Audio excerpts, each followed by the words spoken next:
স্মৃতিগদ্য খোড়াই জরা ফুল লিখেছেন ওবায়দ মজুমদার। আমার সামনেই উপস্থিত আছেন সম্ভবত কবি। তো এই লিখার মধ্যে প্রথম শুরুতে লতা হোল স্কয়ার, লতা প্লাস পাতা হোল স্কয়ার ইকুয়াল টু লতা স্কয়ার প্লাস টু লতা পাতা, টু লতা পাতা প্লাস পাতা স্কয়ার। তো এটা দেখেই খুব সুন্দর কথা হয়তো আমরা মনে করতে পারছি যে একটা স্মৃতির মধ্যে, চিন্তার মধ্যে তিনটা যে জগৎ, সেই সময়ের ওনার যে অবস্থান, শিক্ষকদের প্রতি যে একটা যে বেড়া যে শৃঙ্খল, এবং সেই সময়ের সুন্দর একটা আবহ বলি কিংবা ঘটনা বলি, সেই স্মৃতিটাকে নতুনভাবে উনি আমাদেরকে এই প্রজন্মকে জানান দেওয়ার জন্য চেষ্টা করছেন। সেক্ষেত্রে দেখা যায় চানগাজী হাই স্কুলের সেই সময়ের যে কাটানো যে সময়, 50-60 দশকের যে ওনার যে স্কুলের যে অবস্থান, কিংবা স্কুলের ক্ষেত্রে বিশেষ করে আমার একটা লাইন বারবার চোখে দিচ্ছিল যে স্কুল থেকে কড়া শাসনের মধ্যেও কীভাবে পালিয়ে যাচ্ছে কিংবা ক্লাস চলতেছে ওই অবস্থার যে বিষয়গুলো, আবার স্কুলের মধ্যে হচ্ছে যে উত্তর পাশের যে অবস্থানে দিয়ে মানে পরিচিতির যে বিষয়গুলো, আবার দেখা যাচ্ছে কি তৎকালীন যে দক্ষ যে শিক্ষকদের যে অবস্থান এবং তাদের যে কথাবার্তা, তাদের সাথে যে সমীহ করার যে বিষয়গুলো, এবং বক্কর স্যার, হেড স্যারের কথা, পিএসসি স্যার, জালাল স্যারের কথা, এবং সেই প্রতিষ্ঠাতার কথাও কিন্তু কি নাম নিতে উনি ভুলেননি। শেষে গিয়ে স্যারের সাথে সম্ভবত মনে হয় অনুকরণই করতেছিল সাদিস স্যারের, শেষে গিয়ে যে ওটার যে শাস্তি কিংবা ব্যত্রাঘাত, সেই বিষয়গুলো সুন্দরভাবে ওনার যে দৃষ্টিভঙ্গি থেকে তুলে আনা।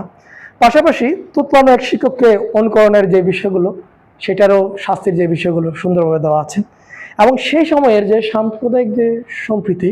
এবং যে অসাম্প্রদায়িক যে মন মানসিকতার যে মানুষগুলো, হিন্দু মুসলিমের যে একটা সুন্দর যে সম্প্রীতি, সেই সময় যে তারা যে আর্থিক অবস্থায় খুব বেশি পরিমাণ সমৃদ্ধি ছিল, এবং তাদের বাড়িতে গেলেই আমরা বুঝতে পারতাম সে পুরোনো দিনের যে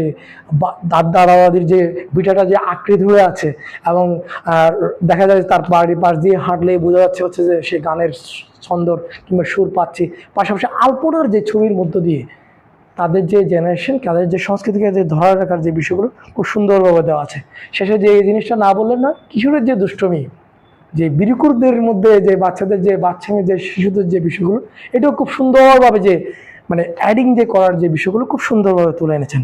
এবং আমি তার সাথে যে বিষয়টা আমি বারবার বলতেছি, যেহেতু বললাম প্রথমে বলছি আমি শিক্ষকদের নিয়ে যেহেতু কাজ করি, আমি বারবার জিজ্ঞেস করি যে শিক্ষকদের যে একটা কোনো একটা বিশেষ দিবসে, ঈদ হোক কিংবা কোনো একটা সময় হোক, আমি যে প্রাথমিক বিদ্যালয়, মাধ্যমিক বিদ্যালয় কিংবা বিশ্ববিদ্যালয়ে যে পড়াশোনা করে এসেছি, অথবা আমার হাউস টিউটর, তাকে কোনো সময় কি খবর নিয়েছি কিংবা তার সাথে যোগাযোগ করেছি? কিন্তু দিন শেষে গিয়ে দেখা যায় আসলে আমি কোনো খবর খোঁজ রাখি না। পাশাপাশি এরকমও সময় হয় দেখি যে আমি কোনো একটা আমার প্রয়োজন হচ্ছে, টাকা প্রয়োজন হচ্ছে, অমুক ব্যাংকের আমি ফোন দিচ্ছি, কমিউনিকেশন যে বিষয়টা সেটাও আমরা করি না। তো সেই জায়গা থেকে নাড়া দেওয়ার যে বিষয়গুলোর মধ্যে দিয়ে হয়তোবা কবি ওবায়দের সেই কানেকশনটা নতুন করে হতে পারে, কিংবা চিন্তা ভাবনা অন্য ভিন্নভাবে হতে পারে। এরপর যে লেখাটা আমি আসলে বারবার কেমন যেন পড়তে গিয়েই আটকে যাচ্ছিলাম, বারবার পড়তে গিয়ে আটকে যাচ্ছিলাম, সেটা হচ্ছে বরাবরই হচ্ছে যে